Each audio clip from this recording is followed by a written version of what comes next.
In this exercise, I'm going to show you how to blend between stroked as opposed to filled path outlines inside of Illustrator. I'll also show you how to adjust the number of steps inside of a blend, and I'll explain what steps are. I've saved my progress as iridescentgrass.ai, and I'm going to go ahead and zoom in on this gradient background here inside of the sky. And you may recall that we're blending from a red path to a dark brown one to a violet one to a blue one. If you look closely, you can see some bands of color in between. These bands are known as steps. So Illustrator is drawing temporary path outlines between the path outlines that we established in the first place in order to smooth out the color transitions in between. And Illustrator will create as many as 256 different temporary paths between any two real paths inside of your blend. And that's a function of PostScript, by the way. That's where that 256 maximum comes from. Now, if you want to get a sense of how that's determined, I'm going to switch down here to the grass path, and I'm going to click on that path outline. That selects my clipping mask. If I want to adjust the blend instead, the blend inside of the mask, then I'll go up here to my control panel and click on that second icon, Edit Contents, and that selects the blend. So in this case, we're blending between dark green on the outside to a kind of darkish medium green in the middle, and then a very light green on the far interior. Again, Illustrator is ensuring smooth transitions in between. So sometimes you're going to be able to see the bands, other times you won't. And I should say the banding that you see on screen isn't necessarily an indicator of the banding that you might experience in print. So you might have to print off a few test pages in order to be sure. At any rate, how does Illustrator determine how many steps to apply? Well, I can show you that by going up here to the Object menu, choosing Blend, and choosing this command right there, Blend Options. Now notice it has no keyboard shortcut, even though you'll be using this command a lot. I frankly think it's a big pain in the neck to have to dig inside of a submenu like this, so let me show you a shortcut. I'm going to escape out of that menu.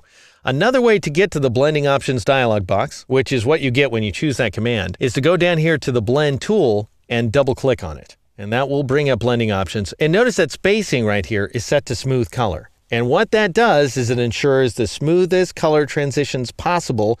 If you don't want smooth color transitions for whatever reason, you want to be able to see the bands of color, then go ahead and choose one of these other options. You can either specify the number of steps or the distance between steps. I almost invariably go with specified steps, by the way, as opposed to distance.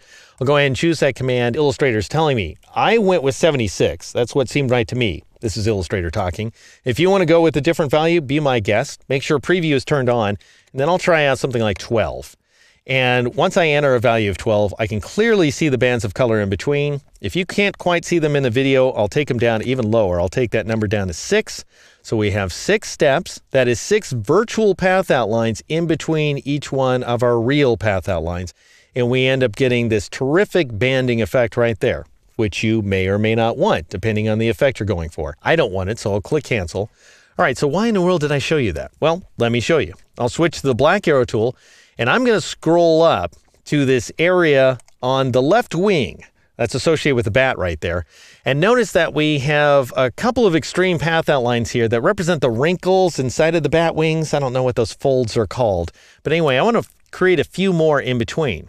And what I could do is I could grab one of these path outlines. Notice that each of them contain just 2 anchor points. One at the beginning, one at the end. We have a curved segment in between. And I could switch over to my rotate tool.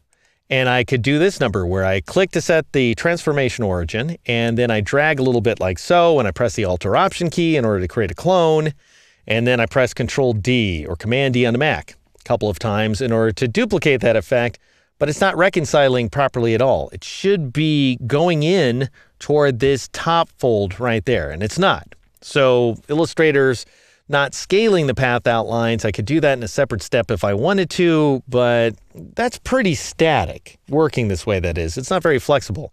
Whereas, where I'd work with a blend instead, I would have all the flexibility in the world. So I'll go ahead and press Control Z or Command Z a few times in order to get back to that original path outline. Then I'll switch back to my black arrow tool, and I'll shift click on this top path outline like so. So I've got this guy selected at top, this guy selected down here. I want to blend between the two, which I can.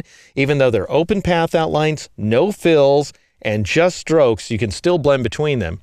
And you can get great results as well. We'll be doing this a few times to achieve all kinds of effects. I'll go up to the Object menu, choose Blend, and then choose Make, or press Control-Alt-B, Command-Option-B on a Mac, and Illustrator gives me one step in between. That's all it does. A moment ago, inside the grassy knoll, we had 76 steps. Now we get one. What in the world's going on? Well, Illustrator's looking at this and going, all right, let's see. Up here, you've got a black stroke, no fill. Down here, you've got a black stroke, no fill. What do you want from me, buddy? This is the best I'm going to do. I'm going to give you one step because I don't know what you're trying to achieve here. You're not trying to achieve some kind of smooth color transition, so I don't know what you're up to. All right, so what we do now is we adjust the number of steps manually. With this blend selected, you go down here to the blend tool once again, double click on it to bring up the blend options dialog box. This is Illustrator's idea of smooth color, one step and only one. I'll go ahead and switch over to specified steps. We can see that indeed Illustrator assigned one step, and then I'll press the up arrow key to bring it up to 2 steps. Now we've got 2 steps in between the extreme path outlines, and I'll press up arrow again to get 3 steps, and we're done. Click OK. That looks great. And now let me show you just how flexible this is. First of all, notice that Illustrator is essentially rotating and scaling each one of these path outlines in order to fill in the gaps in between. And then if I grab my white arrow tool and I click off the path outline, click on it again in order to select just a segment, and I drag this control handle, then Illustrator updates all those temporary path outlines, aka steps, on the fly, that is to say. And then if I don't like that effect, I just modify it some more, bring the control handle back up, Illustrator fills in the gaps. So this is a very, very flexible way to work, as you'll see. In the next exercise, we're going to repeat these steps for these 2 path outlines over here on the right wing, and I'll show you what to do when things go wrong.